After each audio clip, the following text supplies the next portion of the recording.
Bueno, en el vídeo de hoy vamos a tocar un tema muy controversial, que es el dinero y la riqueza frente a la espiritualidad.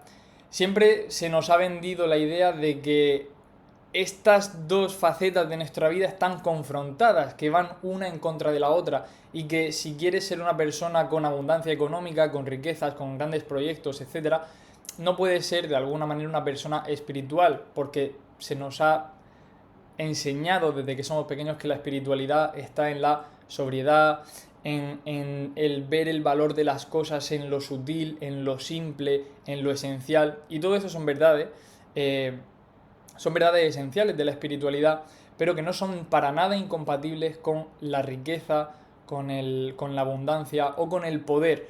Entonces vamos a tratar de, en este vídeo, analizando una serie de pasajes bíblicos, cómo entiende la fe cristiana la virtud entre la fe y Dios y la riqueza, y cómo tú puedes entender esto que vamos a tratar a lo largo del vídeo para poder encajar dentro de tu corazón estas dos facetas tan importantes que seguramente si estás aquí, pues o eres un emprendedor, una persona que tiene grandes sueños en su vida, que tiene grandes metas y que también tiene esa parte espiritual mucho más simple, mucho más aposentada, mucho más calmada y que quiere encontrar la virtud entre ambos mundos, por así decirlo. Lo dicho, vamos a analizar una serie de pasajes bíblicos, vamos a entender qué dice la Biblia sobre la riqueza, cómo debemos entenderla, cómo debemos vivirla, cómo debemos comportarnos ante ella y cómo debemos ser nosotros ante esa riqueza para poder vivir una vida ordenada, una vida en virtud y para poder seguir, obviamente, haciendo crecer nuestros proyectos, pudiendo perseguir, de alguna manera, no me gusta mucho la palabra perseguir, pero pudiendo queriendo alcanzar cada vez pues un éxito profesional más elevado, ¿de acuerdo? Entonces, lo primero que vamos a hacer, tengo aquí un poquito un guiaburro, lo primero que tenemos que entender es cuál es el lugar de la riqueza en nuestras vidas, ¿vale? Es decir, el problema de la riqueza es el desorden en la manera en la que nosotros vivimos esa riqueza. Entonces, para ello, yo tengo aquí mi Biblia llena de bueno, de posits, lo que utilizo para marcar pasajes que me interesan y que puedo luego estudiarlo. Hay un par de pasajes que quiero leer completamente aquí con vosotros, ¿vale? Para que luego podamos analizarlo, ¿vale? Este va a ser un vídeo más o menos largo y denso, pero que para todo aquel que, lo dicho, que quiera encontrar el éxito verdadero, que es la virtud entre estas dos facetas de nuestra vida, el éxito entendido, o sea, como la búsqueda de un ideal digno, lo que para cada uno sea ese ideal digno, pero bueno, en la persecución o el tratar de alcanzar esa riqueza, eh, vamos a leer el pasaje de Eclesiástico 30-31 y dice así, se titula además La riqueza y dice, el insomnio del rico acaba con su salud, sus preocupaciones ahuyentan el sueño. Las preocupaciones le impiden dormir, alejan el sueño como una enfermedad grave. El rico se afana para acumular riquezas y cuando descansa se hastía de placeres. El pobre se afana por encontrar sustento y cuando descansa cae en la miseria. Quien ama el oro no quedará impune. Quien anda tras el lucro en él se extraviará. Muchos se arruinaron a causa del oro y se encontraron cara a cara con la perdición. Es una trampa para sus entusiastas. Todos los insensatos quedan atrapados en ella. Y ahora dice, dichoso el rico de conducta intachable, que no corre tras el oro. ¿Quién es? Lo felicitaremos, pues ha hecho maravillas en su pueblo. ¿Quién sufrió esta prueba y fue hallado perfecto? Será para él un título de gloria. ¿Quién pudo transgredir la ley y no la transgredió? Hacer el mal y no lo hizo. Sus bienes se consolidarán y la asamblea proclamará su bondad. Veréis, para mí, o sea, toda la esencia de lo que vamos a tratar en el vídeo está en este pasaje. Vamos a leer un par de pasajes más porque me parecen súper interesantes, pero todo está en este pasaje. Fijaros, hay dos puntos clave que quiero resaltar. Quien ama el oro no quedará impune. Quien anda tras el lucro, en él se extraviará.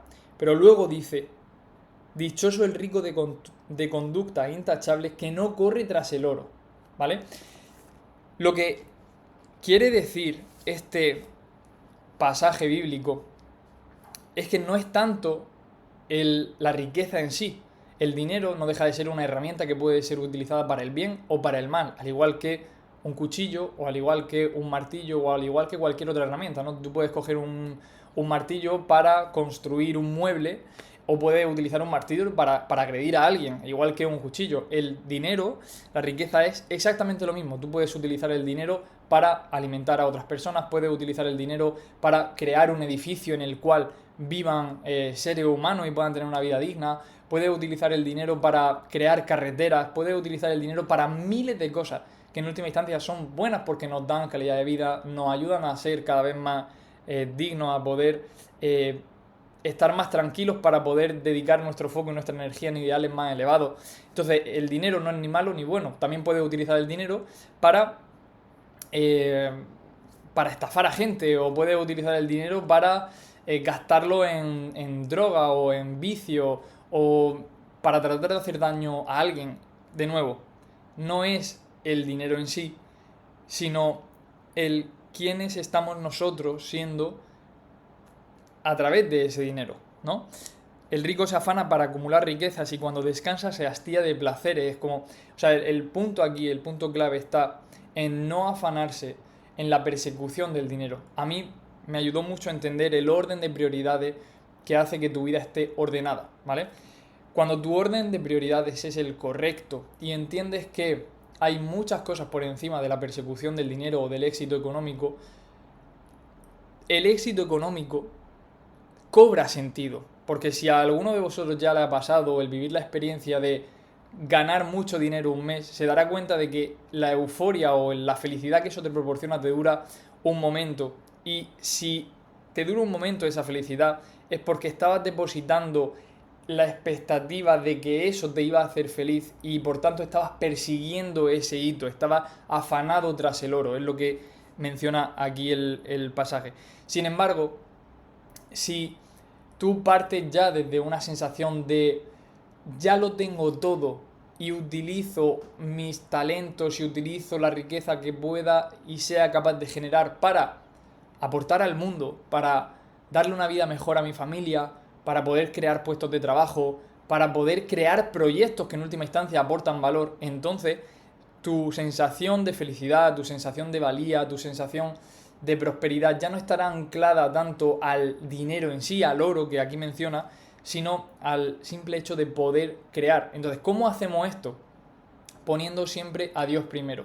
Es decir, para mí, por ejemplo, el orden de prioridades antes, yo estaba muy obsesionado con el éxito económico y con el poder alcanzar esos hitos, esos éxitos que me permitieran en última instancia creerme que yo era la persona capaz de lograr eso. Claro, ahí encontré una desdicha y una frustración tremenda, porque aunque alcanzaba ciertas cosas, nunca me sentía bien y siempre veía el vaso medio vacío. Cuando yo me convertí y empecé a ir a la iglesia y empecé a leer la Biblia y empecé a crear una relación con Cristo, ese orden de prioridades cambió y entendí que primero estaba Dios, luego estaba mi familia, mis amigos, las personas a las que amo, y luego hay un hueco en mi vida para el éxito económico, luego hay un hueco en mi vida para el trabajo, luego hay un hueco en mi vida para alcanzar todos esos sueños que me encantaría poder alcanzar, pero siendo siempre consciente de cuál es ese orden de prioridades, no poniendo el dinero delante, no persiguiendo el dinero primero, sino, como dice también, dijo Jesús, busca primero el reino de Dios y su justicia y lo demás se te dará por añadidura. Es decir, cuando tú pones lo que verdaderamente es importante primero, todo tiene orden, todo tiene sentido, porque entonces ya lo he dicho, ni el fracaso económico ni el éxito económico se convertirán en la raíz de tu dicha o de tu desdicha, sino que la raíz de tu dicha o de tu desdicha, entendiendo dicha o desdicha como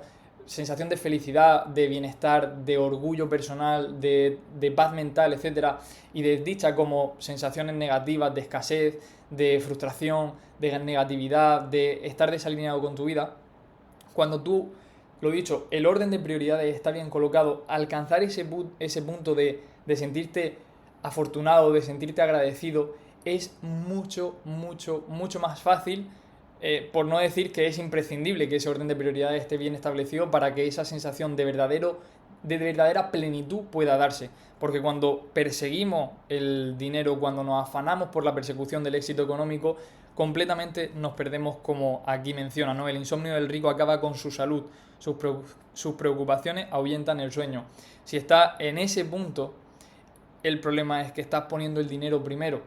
Y aquí lo único que puedes hacer es hacer un análisis de conciencia, tomar conciencia respecto a esto y ser coherente contigo mismo, ser valiente contigo mismo y decir, vale, ¿cuál es el orden de prioridades que ahora mismo yo estoy teniendo en mi vida? ¿Cuál es el orden de prioridades con el cual yo estoy siendo consecuente y coherente? ¿De acuerdo?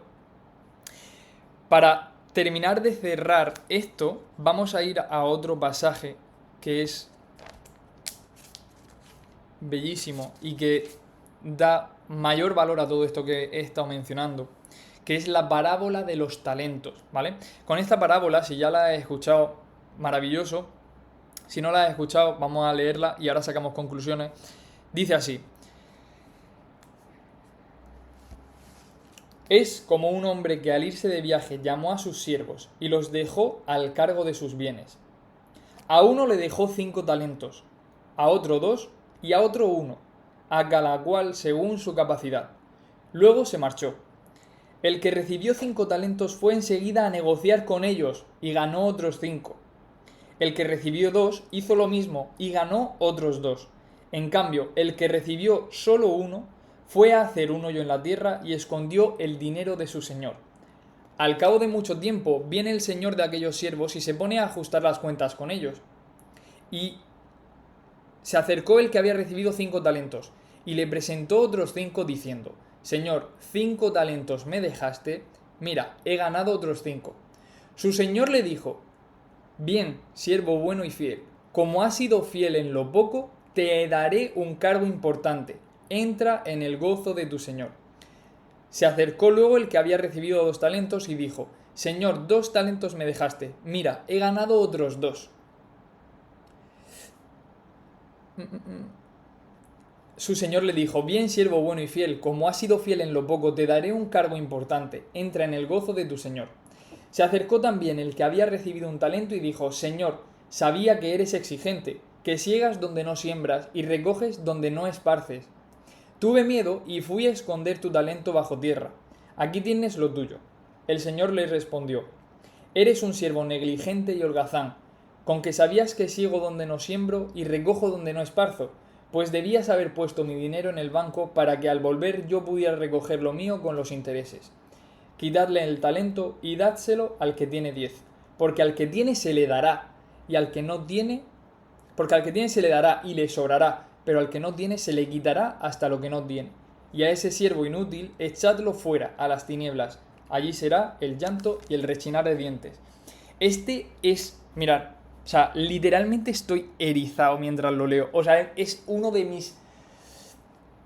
es uno de mis versículos favoritos porque creo que es súper revelador si eres una persona emprendedora que tiene grandes sueños en la vida y que no quieres pasar por esta existencia en la mediocridad y quedándote simplemente con lo que naciste, que quieres poder ir un poquito más allá, pero que de nuevo, como decíamos al principio, quieres poder ir un poquito más allá en vida, pero quieres también mantener tu corazón siempre limpio, tu corazón siempre puro, quieres mantener en el centro las cosas que son verdaderamente más importantes. Veréis, o sea, esta parábola está haciendo alusión, yo la interpreto como: en la vida todos tenemos unos talentos que nos han sido concedidos, absolutamente todos, hasta la persona con más problemas del universo. O sea, hay vídeos, por ejemplo, hay un muchacho que se llama Alex Roca, que nació con parálisis cerebral, que ha tenido muchísimos problemas físicos, que no puede hablar, que casi no puede... O sea, tiene problemas físicos muy serios. Os invito a que lo busquéis porque tiene problemas físicos serios con los cuales el 99% de la gente ni siquiera tenemos que preocuparnos por ello. Y el tío corre maratones y vive una vida con un nivel de entrega y de afán y de alegría y de plenitud, que tendrá momentos de mierda por la condición que tiene, pero que el tío se ha casado, ha estudiado creo que tiene alguna carrera, o sea, estudiado, tiene estudio, corre maratones, hace un montón de deporte y es una persona que tiene muchos problemas a nivel no solamente pues de habla, de movilidad, sino también físico. Él no tuvo excusa, era como el, el siervo al que el Señor le dio 2 talentos y con los 2 talentos que le dio el siervo los reinvirtió, trabajó con ellos, se esforzó para generar más y consiguió otros 2 talentos. Da igual, a Dios le da igual que no sea multimillonario o que no sea la persona más rica del mundo. Es que eso deja de importar. Lo único que importa es que con lo que tienes hagas lo mejor que puedas para multiplicarlo. Porque multiplicarlo es dar fruto. Disfrutar, el significado etimológico de la palabra disfrutar significa dar fruto.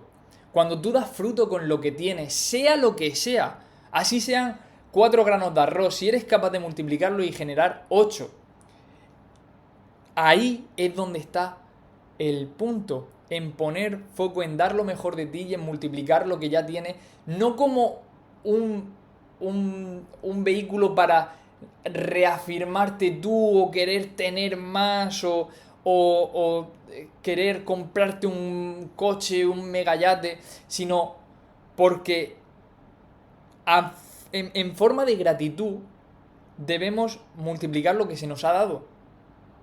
Y porque si no lo hacemos, si nos quedamos en vida con lo que simplemente se nos ha dado porque lo hemos heredado, porque nuestros padres nos lo dieron o porque lo tuvimos fácil, pero no hacemos lo mejor posible que está dentro de nuestras posibilidades para hacer que eso crezca, no solo el dinero, sino que se multiplique el dinero, que se multipliquen nuestras relaciones, que se multiplique nuestra salud, que se multipliquen nuestras oportunidades.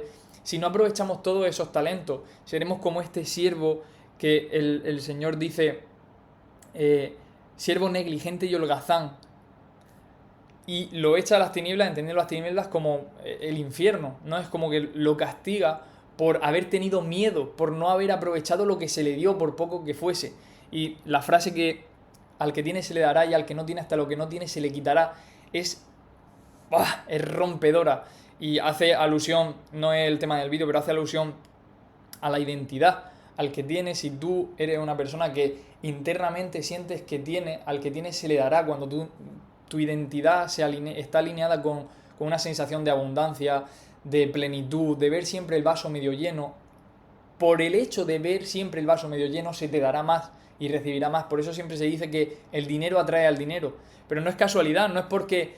No, o sea, esto lo podríamos decir que es metafísica incluso, ¿no? El hecho de que si tú tienes la sensación de que eres capaz de generar más, de recibir más, de crear más, así se te dará. Dios te irá poniendo oportunidades para que puedas seguir creando y para que puedas seguir multiplicando esos resultados. Sin embargo, si ves siempre el vaso medio vacío, si siempre tienes sensación de escasez, de carencia, de no puedo, de esto es demasiado difícil, etcétera, entonces con más razón se te quitará y serás tú en última instancia, tú luego culparás, ¿no? Lo típico que suele pasar, culparás a Dios, al universo, a la vida, a otras personas, a tu familia o a quien sea. Pero no habrá sido más que esa sensación interna de escasez la que habrá provocado que no seas capaz de multiplicar lo que se te ha dado. Entonces, para mí es la combinación entre ambas cosas, lo dicho, volviendo un poquito a lo que hemos comentado al inicio, el punto no está en si creo riqueza, no soy espiritual, o si creo riqueza y quiero crear riqueza, entonces no puedo amar a Dios y no puedo tener una vida armónica en el resto de las facetas como son la familia, como son la salud, etc.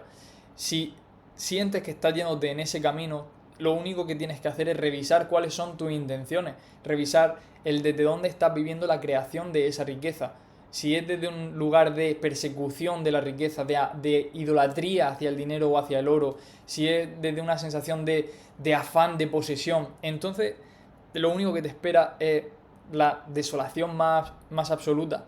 Pero cuando somos capaces de ordenar nuestras intenciones, de entender que el orden de prioridades en nuestra vida es el correcto y que el dinero es importante porque vivimos en un mundo material y en un mundo físico y es importante, sin dinero no tienes esta casa, no tengo este móvil para poder grabar y crear este contenido, no tendría el ordenador que lo tengo aquí delante para poder trabajar y para poder dar frutos, no podría dar trabajo a las personas a las que hoy doy trabajo, no podría hacer muchas cosas. Entonces es importante, pero tiene que estar en el correcto orden de importancia. Si ponemos el dinero por encima de nuestras relaciones personales, de nuestra familia, de las personas a las que amamos o de Dios, entonces ahí es donde viene verdaderamente el problema.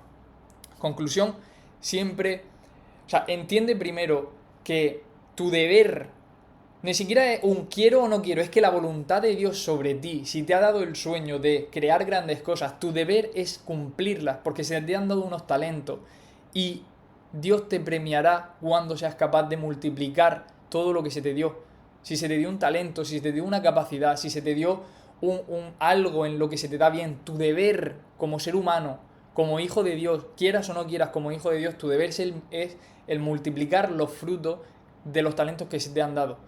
Y ahí estarás cumpliendo con la voluntad de Dios. Y hacerlo desde ahí, sabiendo que no es por una cuestión de afán propio, sino que es una cuestión de deber moral, porque soy un ser humano perfecto, con mis carencias y con mis virtudes y con mis defectos y con mis fortalezas, pero soy un ser humano en esencia perfecto, creado por Dios, y que se me ha dado ya sea 1, 2, 10 o 100 talentos, tu deber es multiplicarlo, esté en el punto en el que esté.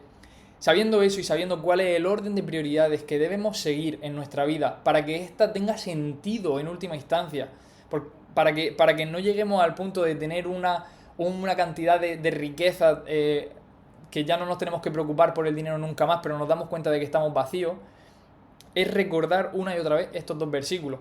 Y voy a acabar con otro versículo más que antes he leído. La parábola de los talentos, por si queréis revisarla, está en Mateo 25, 14, ¿vale? Mateo 25, 14. Y el otro parábola que he leído es Eclesiástico 31, ¿vale? El de las riquezas, la de el insomnio del rico acaba con su salud, sus preocupaciones ahuyentan el sueño. Si queréis leer esa, está en Eclesiástico 31. Por último voy a acabar con Eclesiástico 14, que me parece también muy buena en relación a todo esto que estamos hablando, y es que dice así, Eclesiástico 14, se titula El tacaño, dice: no es buena la riqueza para el mezquino y el avaro. ¿De qué le sirve el dinero? El que con privaciones acumula para otros acumula, y de sus bienes otros disfrutarán. El que es tacaño consigo mismo, ¿con quién será generoso? Ni siquiera disfruta de sus propios bienes. Nadie peor que el avaro consigo mismo. Esa es la paga de su maldad. Si hace algo bueno es por descuido, y al final manifiesta su maldad. El hombre avaricioso es malvado, desvía la mirada y desprecia a los demás. El codicioso nunca está satisfecho con su suerte, pues la codicia malsana seca el alma. El tacaño hasta el pan escatima, y en su propia mesa pasa hambre. Luego hay otro versículo que es disfrutar de las riquezas, que dice: hijo, en cuanto te sea posible, cuida de ti mismo y presta dignamente tus ofrendas al Señor. Recuerda que la muerte no puede tardar y que el decreto del abismo no te ha sido revelado. Antes de morir, haz el bien a tu amigo, según tus posibilidades, sé generoso con él. No te prives de pasar un día feliz, no dejes escapar un deseo legítimo, no dejarás a otro el fruto de tu trabajo, y de tus fatigas para que se lo repartan a suertes. Da y recibe, disfruta de la vida, porque en el abismo no hay que esperar satisfacciones. Todo viviente envejece como un vestido, pues es ley eterna que hay que morir, como las hojas verdes de un árbol frondoso, que unas caen y otras brotan, así las generaciones de carne y sangre, unas mueren y otras nacen. Toda obra corruptible desaparece y su autor se va con ella. Me parece que es perfecto para cerrar el vídeo, porque hace referencia primero a la codicia, a la idea, si me quedo con una idea central, el codicioso nunca está satisfecho con su suerte. Si nunca estás satisfecho con tu suerte, quiere decir que estás buscando de nuevo en la satisfacción en la riqueza. que estás viendo siempre el vaso medio vacío, cuando no hay nada material, no hay ningún logro que podamos obtener en esta vida que pueda hacernos ver el vaso medio lleno. El vaso medio lleno, yo siempre digo que la belleza está en los ojos del que mira, y el vaso medio lleno es porque dentro tenemos el vaso medio lleno y en consecuencia vemos el vaso medio lleno afuera. Igual si vemos el vaso medio vacío, si nunca estamos contentos con nuestra suerte, si siempre tenemos la sensación que no es suficiente, que siempre falta, etcétera, entonces debemos revisar los ojos con los que estamos mirando el mundo para poder entender y para poder cambiar esas lentes, cambiar la mirada con la que estamos observando el mundo y poder disfrutar de la riqueza, poder sentirnos merecedores. Aquí Dios nos está diciendo que es un tío, trabajas para algo, o sea, no tiene sentido el antes de morir haz bien a tu amigo según tus posibilidades, sé generoso con él, no te prives de pasar un día feliz, no te prives de pasar un día feliz. ¿Para qué quieres acumular dinero? Siempre es importante cuando nos ponemos un reto económico, queremos conseguir algo, tenemos que saber el para qué lo queremos conseguir. ¿Para qué queremos conseguir ese algo? ¿Es simplemente por un afán de demostrar? ¿O es por un afán de llenar nuestro ego? ¿Es por un afán no sé, de cerrarle la boca a alguien? Ahí no está. Ahí no está. Entonces, bueno, decir simplemente que todos estos ejercicios de reflexión, de lectura de la Biblia y de poder sacar conclusiones en esa dirección, al final es algo que debemos hacer día tras día. Yo sigo en el proceso de aprender, y el decirlo, compartirlo aquí me ayuda muchísimo a interiorizar más estos mensajes y a darme cuenta de en cuántos momentos de mi vida he sido incoherente con esto que estoy diciendo ahora. Entonces, si estás en ese punto en el que te estás preguntando, lo dicho, si perseguir el dinero es bueno o es malo, o te aleja o te acerca de Dios, mírate el vídeo completo, vete a los versículos que te he mencionado, léelo, analízalo, saca tus propias conclusiones y date cuenta de que al final los seres humanos somos como una especie de péndulo y siempre estamos yendo de un lado hacia otro, ¿no? Y siempre vamos a tener momentos de virtud, de claridad, en los que tenemos certeza absoluta y sentimos plenitud, y vamos a tener momentos en los que de nuevo pues nos vamos a esos afanes materiales y nos dejamos llevar por el perseguir o el afán de lograr, etcétera. Entonces es muy importante, yo siempre digo que hablo mucho por ejemplo, en mi historia de Instagram, hablo mucho de la importancia de ir a misa, porque te devuelve a ser consciente de qué es lo verdaderamente más importante en tu vida. Entonces, bueno, pues puedes estar durante toda la semana trabajando, persiguiendo, haciendo que tus proyectos y tus labores profesionales sean un 10 y lleguen lo más alto posible, y eso está bien, de nuevo, siempre y cuando lo pones al servicio de Dios y lo haces desde la intención correcta. Con eso el vídeo de hoy, espero que os haya gustado. Déjame tus conclusiones en los comentarios para poder entender y para poder saber, bueno, pues qué opinas sobre estos versículos, cómo vives tú en tu día a día la creación de riqueza, cómo vives tú la creación de esos proyectos, y cómo encuentras de alguna manera el vínculo entre esa parte más espiritual y esa parte más material. Me interesaría muchísimo pues saber qué conclusiones has podido sacar a lo largo del vídeo, y si tienes alguna pregunta, más que invitado para dejarla en los comentarios, y en cuanto pueda pues la responderé. ¿De acuerdo? Un abrazo muy fuerte, espero que tengáis un maravilloso día y a seguir aprendiendo. Vamos a por ello.